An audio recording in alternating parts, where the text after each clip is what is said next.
Hey, what's going on? My name's Peter. I'm a realtor, and today I'm going to be reacting to real estate TikToks. Let's get into it. Hi, where are you guys? Our appointment was 30 minutes ago. Oh yeah, it's really rainy out, so we are just waiting until it stops to meet you. I get that, but we had an appointment, and there are no time slots available today. Okay, this is a good one right here. One of the things I like about it is it's very accurate given the market that we're currently in. With how busy things are right now, it's very common to try and squeeze yourself into a 15 or 30-minute time slot, and all the other time slots for the day are booked. So sometimes you just need to make it work.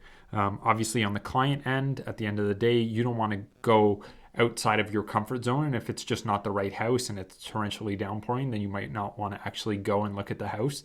But with that being said, there may not be another opportunity. And as a realtor, it's always nice if we can have that courtesy heads up. Blind react. So we're in Texas, 4 bedrooms, 3 baths. Okay, I'm going to stop this one right here. If you want to have some fun, go online and look at houses in Texas. Just take a look at what they cost and what you can get for your money. It's going to blow your mind, especially if you're used to Toronto prices. I'm telling you, it's worth the 15 minutes it's going to take. 6,400 square feet, almost 13 acres for $750,000. This better be stunning. I'm kind of here for the architecture on the outside. Very interesting. I love weird and different, so kind of love it. Kind of like a Disney villain front door, okay. I've seen front doors like that, and I don't know if I've ever actually opened one. I'm curious whether the whole door opens or whether there's a mini door that's just blended into the larger door. If you've seen one of those, let me know. How to own a rental property for $0. So I bought this property in Petersburg, Virginia. I bought it for $78,000. This property is a quadplex, so it has 4 units, and I had to put 25% down, so I paid $20,000 down payment to get this property. So after I bought it for $78,000, I put about $12,000 fixing it up by putting in new windows, painting the outside, painting the inside, and doing a bunch of small other things on the inside as well. So after I fixed it up, I went back to the bank and asked for a new loan based on the new value of the property. Now keep in mind, I have a total investment of $90,000 into this property, $78,000 purchase price plus $12,000 in repairs. An appraiser then went out to the property and took some pictures and figured out the value of the property. So then the new appraisal came back at a value of $126,000. 75% of $126,000 is $94,500. So of that $94,500, $57,000 was applied to the old loan. Therefore, the bank gave me a check for $34,000 directly in my bank account. And that's how you buy properties with $0 using the BRRRR strategy. So what this guy is saying is absolutely correct. It's known as the BRRRR method, and it's one of the best ways that you can get yourself into real estate investing. Basically, BRRRR stands for buy, renovate, refinance, rent, repeat. And the whole idea is buying a property and forcing the value up by doing strategic renovations.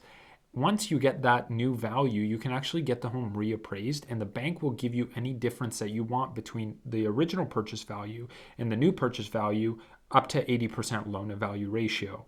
So the whole idea is hopefully the money that you put in brought the value up so much that you can actually recoup all that money in the refinance. And then when you rent the home, you're paying $0 because your tenants are carrying it for you. And maybe even you got a little bit of profit in a big chunk of change from the bank when they refinanced.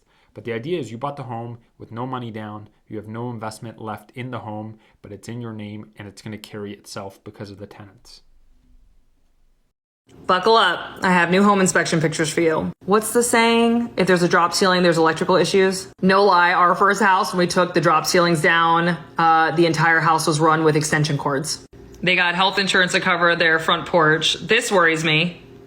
At least the other porch was only one crutch. Have we not learned our lesson with all of the other pictures of hot tubs on second story decking? This doesn't end well. Yeah, look, I'm all for this is your house and you can do what you want with it, but some of these are a little bit ridiculous. Zip ties are now structural, so that's good news. Also, let this be a note. This is why it's so important to get a home inspection or to at least be very thorough when you're looking at a property that you like. I know a lot of people now are used to purchasing without an inspection condition. To be honest, it's very difficult to purchase if you have one in your offer. But if you're not going to do it, consider a pre-inspection where you can actually get a home inspector in during your showing period and take care of the big ticket items that could come up down the road. Roof, windows, HVAC, those important things. You're going to want those to be looked at and addressed.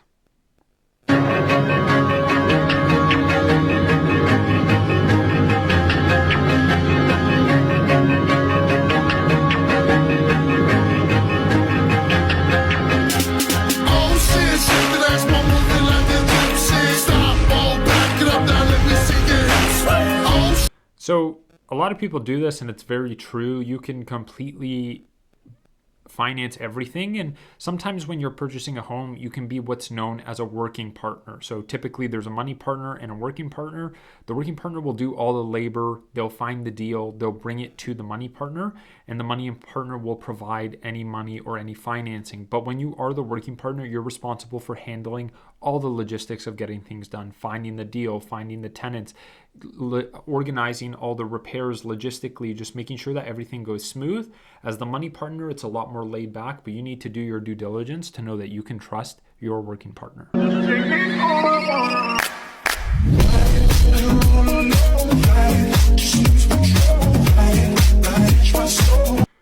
Okay, so I appreciate the sentiment of this one, but this guy clearly doesn't live in Toronto or in the GTA.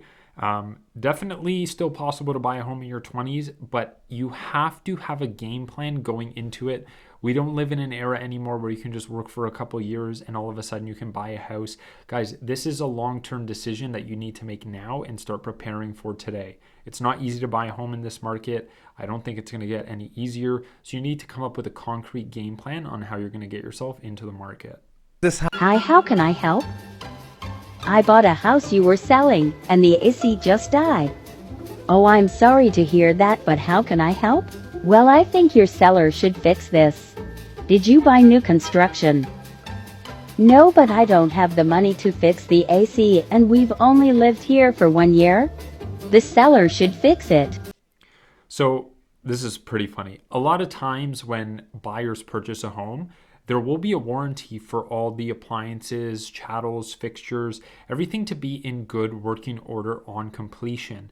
But the day after your closing date, that warranty is null and void. It's no longer active. And that's why it's so important when you get into the house that you run everything, run the stove, make sure the fridge is working, run the AC if possible, turn on the furnace, make sure that things are in good working order, because the day after, when you wake up, those warranties are gone and you have no recourse in any of the damage. So if something breaks on you 2 or 3 days into ownership or a year into ownership, that really sucks. Unfortunately, you have to swallow that yourself. All right, guys, that's my first reaction to some real estate TikToks. I hope that you enjoyed it. Leave me a message. Let me know what you thought, and I will see you guys soon.